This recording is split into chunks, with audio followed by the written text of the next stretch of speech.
हम देखते हैं यूनिट डिजिट। क्या देखते हैं? Unit digit. यूनिट डिजिट का मतलब इकाई अंक। यूनिट डिजिट का मतलब क्या हो गया? इकाई अंक। कहने का मतलब यदि क्वेश्चन दे दे 2 पर पावर 5 है, इसका इकाई अंक क्या होगा? इसका इकाई अंक क्या होगा? तो इसका मतलब क्या होगा? 2 गुना 2 गुना 2 गुना 2 गुना 2 को कितना बार था?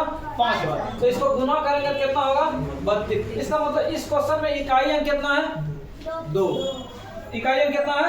2। यदि यही क्वेश्चन दे दे 10 पर पावर 5 तब तक क्या करना पड़ता? 10 गुना 10 फिर गुना 10 गुना 10 गुना कितना? 10। फिर इसको गुना कर दे 1 पर कितना जीरो हो गया? 5 जीरो। तब हमको जो मेन रिजल्ट था यही चीज हमको पूछना था। जो सवाल हो जाए, यदि क्वेश्चन दे दे 2 पर पावर 173, इसका मतलब 2 को हमको कितना बार लिखना था? कितना बार? 173 बार। तब इसका जो रिजल्ट होगा इसका हमको केवल क्या चाहिए था? इकाई है। क्या चाहिए? इकाई है। उसी से मतलब था, बाकी हमको किसी से मतलब नहीं था। अब सवाल इतना बड़ा संख्या दे दिया, जैसे क्वेश्चन दे दिया कि 4387, 4387, इस पर पावर 245। इसका मतलब क्या हो गया कि 4387 को कितना बार लिखना है? 245 बार। फिर 621 को कितना बार लिखना है? 72 बार। कितना बार लिखना है? 72 बार। तब सबको गुना करना है और हमको केवल चाहिए क्या? इकाई अंक। क्या चाहिए? इकाई अंक। तो बहुत बड़ा सवाल हो जाएगा, नहीं होगा? तो इस सवाल को हम कैसे जल्दी में बनाएंगे, उसी चीज को आज सीखेंगे। उसी चीज को क्या करेंगे? सीखेंगे। ठीक है? तो क्या क्या बात उसमें सीखने वाला है, उसको आराम से देखो कैसे कैसे क्या क्या बात सीखना है। तो सबसे पहला बात हमको सीखना है, हर एक संख्या का हम देखते हैं क्या क्या स्थिति हो रहा था। कहने का मतलब हो गया यदि 1 पर पावर 1 रहता, 1 पर पावर कितना रहता? 1, तो इसका आंसर कितना आता?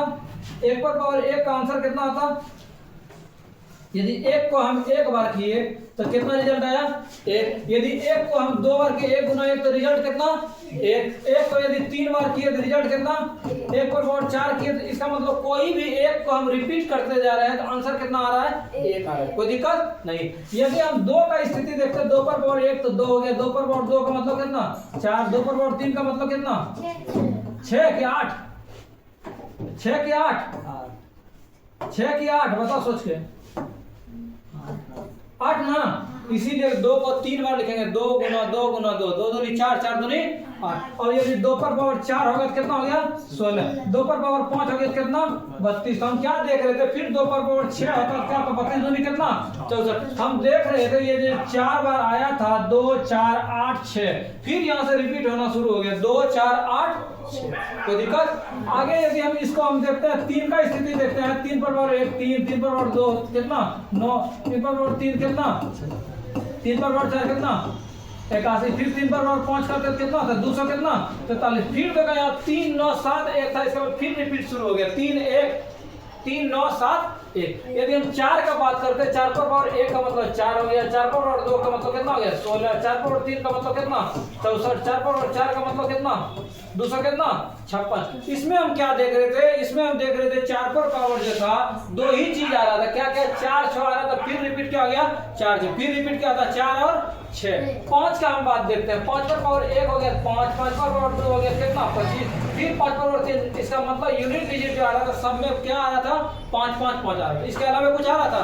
नहीं आ रहा। यदि 6 का हम आकलन करें, 6 पर पावर 1 का वैल्यू कितना? 6। 6 पर पावर 2 का वैल्यू कितना?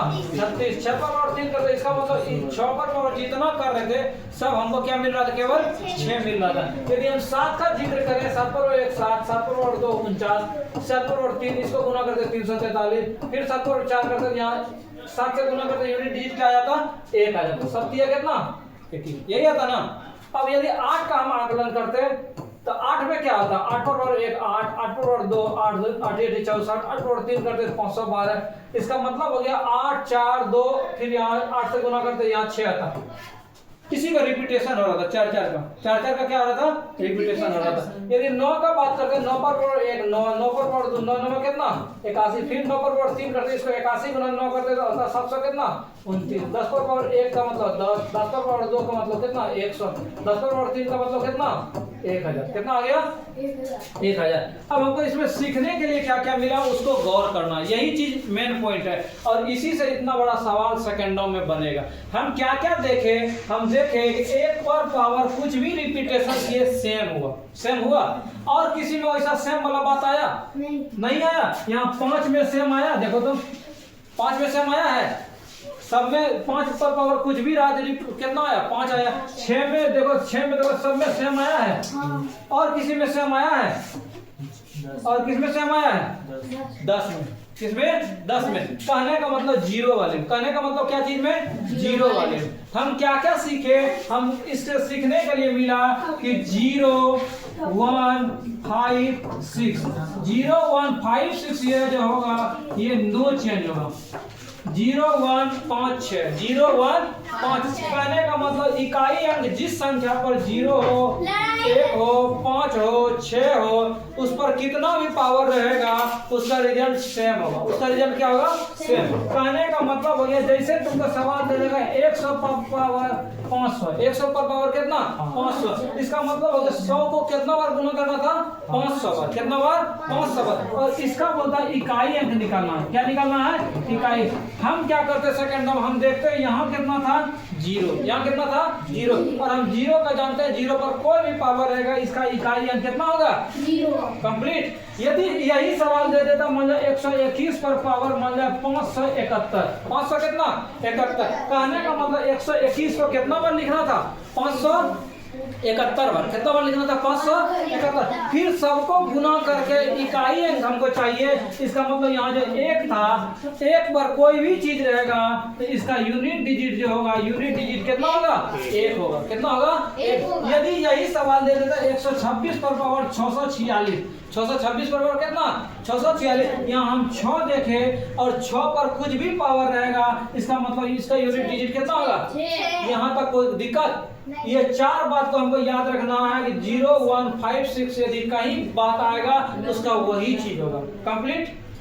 4 मैथ में 10 चीज से वैल्यू होगा, क्या क्या 0 से लेके 0 1 2 3 4 5 6 8 9 यही 10 अंक से पूरा बनेगा। तो 10 अंक से बनेगा 4 दो क्लियर हो गया, कोई दिक्कत नहीं। आगे देखो आगे क्या क्या हो गया। 2 बात जो था ये 4 वाले में 2 गो आ रहा था, 4 वाले में एगो 4 आया एगो 6 आया और 4 वाले में 4 आया 6। इसका मतलब 4 वाला जो ले रहे थे इसमें क्या क्या आया 4 आया और क्या आया 6 आया। और देखो जिसमें 2 आया देखो 9 वाले में, 9 वाले में एगो 9 आया एगो क्या आया 1 और कुछ आया था। देखो तो ये 2 ऐसा संख्या था जो कि केवल 2 ही आया। इसका हम इसको आकलन करते हैं। यहाँ यदि 4 पर पावर विषम वाला था और यहाँ भी विषम वाला था, विषम वाला में रिजल्ट 4 आ रहा था, विषम वाला क्या आ रहा था। इसका मतलब हम ट्रिक पकड़ लेंगे कि 4 पर पावर कुछ भी रहेगा यदि विषम रहेगा तो मेरा रिजल्ट सेम 4 आ जाएगा, अदरवाइज कितना होगा 6 होगा, अदरवाइज कितना होगा 6। कहने का मतलब यदि 4 पर पावर सम वाला संख्या रहेगा तो हम उसका रिजल्ट 6 करेंगे और यदि विषम वाला पावर रहेगा तो कितना लिखेंगे 4 लिखेंगे। कहने का मतलब यदि हमको क्वेश्चन दे 124 पर पावर 461, 124 पर पावर कितना 400, इसका पूछे हमको यूनिट डिजिट, इसका क्या पूछे यूनिट डिजिट। तो यूनिट डिजिट हम क्या बोले थे यहाँ 4 को देखेंगे और यदि 4 पर पावर यहाँ विषम है, 4 पर पावर विषम रहेगा तो सेम आंसर कितना आएगा 4। यदि यही क्वेश्चन रहता 6 4 और उसके बाद 4 इस पर पावर रहता 726, यहाँ 4 है और 4 पर पावर यदि यहाँ सम है तो इसका रिजल्ट चेंज हो जाएगा, कितना हो जाएगा 6। कोई दिक्कत। यही चीज हमको 9 में भी देखने के लिए मिला। क्या मिला 9 पर पावर यदि यहाँ विषम है, यहाँ पावर क्या था विषम था तो सेम आता था। इसका मतलब 9 पर पावर यदि विषम रहेगा तो आंसर कितना आएगा 9 आएगा और यदि सम रहेगा तब पावर कितना होगा 1 आएगा। कहने का मतलब हम याद कैसे रखेंगे, याद रखेंगे पहला हमको जो पॉइंट मिला, पहला पॉइंट हमको क्या मिला कि 0 1 5 6 नो चेंज, 0 1 5 6 नो चेंज। यदि संख्या मिल जाएगा कोई बदलाव नहीं होगा। अगला बदलाव किसमें होगा तो बोला 4 और 9 में, 4 और 9 में। कहने का मतलब यदि 4 पर पावर और 9 पर पावर यदि विषम रहेगा तो आंसर सेम हो जाएगा। 4 पर पावर विषम देखेंगे पावर तो 4 और 9 पर पावर विषम रहेगा तो आंसर 9 कंप्लीट हो गया। यदि सम पावर आएगा 4 के बदले 6 आ जाएगा और 9 के बदले क्या आ जाएगा 1 हो जाएगा, कंप्लीट हो गया। कोई दिक्कत। नहीं ना, अगर रटने का भी बात नहीं है, इसको यदि पावर 1 करेंगे यही आ जाएगा, पावर 2 करेंगे, अधिक हमको देखने का जरूरत नहीं है। अब 4 संख्या बच गया, कौन कौन संख्या बच गया? 0 हो गया, 1 हो गया, बचा कौन कौन? 2 बच गया, 3 बच गया, 4 हो गया, 5 हो गया, 6 हो गया, 7 हो गया, और कौन बच गया? 8 बच गया। ये 4 संख्या बच गया। कितना संख्या बच गया? 4 संख्या। कौन कौन? 2 3 7 8, 2 3 7 8। तो विक्रमशिला का नंबर है 23 68। आगे में एक्सप्रेस के आगे लगाता है कितना? 1 लगाता है, 23 68। यहाँ हो गया 23 78। कितना हो गया? 23 78। मतलब 1 हटा के यहाँ 1 जोड़ दिया। ये वैसा संख्या था जो कि 4 4 में चेंजिंग हो रहा था। 4 4 में क्या हो रहा था? चेंजिंग हो रहा था। चेंजिंग का मतलब यहाँ भी वही था, 2 4 8 4, फिर शुरू होता 2 4 8 6, और 3 वाले भी 3 9 7 1, फिर शुरू होता 3 9 7 3 9 7 1, फिर यहाँ 7 वाले में 7 9 3 1, फिर शुरू होता 7 9 3 1, और 8 वाले में क्या चेंजिंग होता? 8 4 2 और 6। कहने का मतलब हर एक 4 4 में जो चेंज हो रहा था, यदि कोई भी पावर रहेगा तो 4 फॉर्मेट को पहले तोड़ देंगे और जो बच जाएगा उसके बाद हम कर देंगे। जैसे कोई सवाल था, मान लीजिए 7 वाला संख्या हम लेते हैं, 7 वाला था, मान लीजिए दे देगा 3 4 7 पर पावर मान लीजिए दे देगा 242। 200 कितना दे देगा? 42। इसका बोलेगा इकाई अंक निकालना है। क्या निकालना है? इकाई अंक। तब हम कैसे इकाई अंक निकालें? हम देखें यहाँ 7 वाला था, जैसे 7 वाला संख्या हम देखे तो मेरे दिमाग में आना चाहिए 4 4 में चेंज होता है। 4 4 में क्या आता है? चेंज। हम केवल पावर वाले को भाग देंगे। पावर वाले क्या देंगे? भाग। और 4 का ट्रिक बताए तो लास्ट 2 डिजिट देखना। क्या डिजिट देखना है? 2 डिजिट। यदि ये 2 डिजिट हम देखते हैं, यहाँ 42 है, तो 4 से भाग लगा के केवल बचेगा कितना? 2। कितना बचेगा? 2। इसका मतलब हो गया 7 पर पावर यदि 2 रहता, 7 7 कितना? 49। इसका मतलब सेकंडों में मेरा आंसर हो गया यूनिट डिजिट कितना? 9। यूनिट डिजिट कितना? 9। तो आशा और उम्मीद है ये समझ में आएगा। मिलेंगे नेक्स्ट सीरीज में कुछ और प्रश्नों के साथ।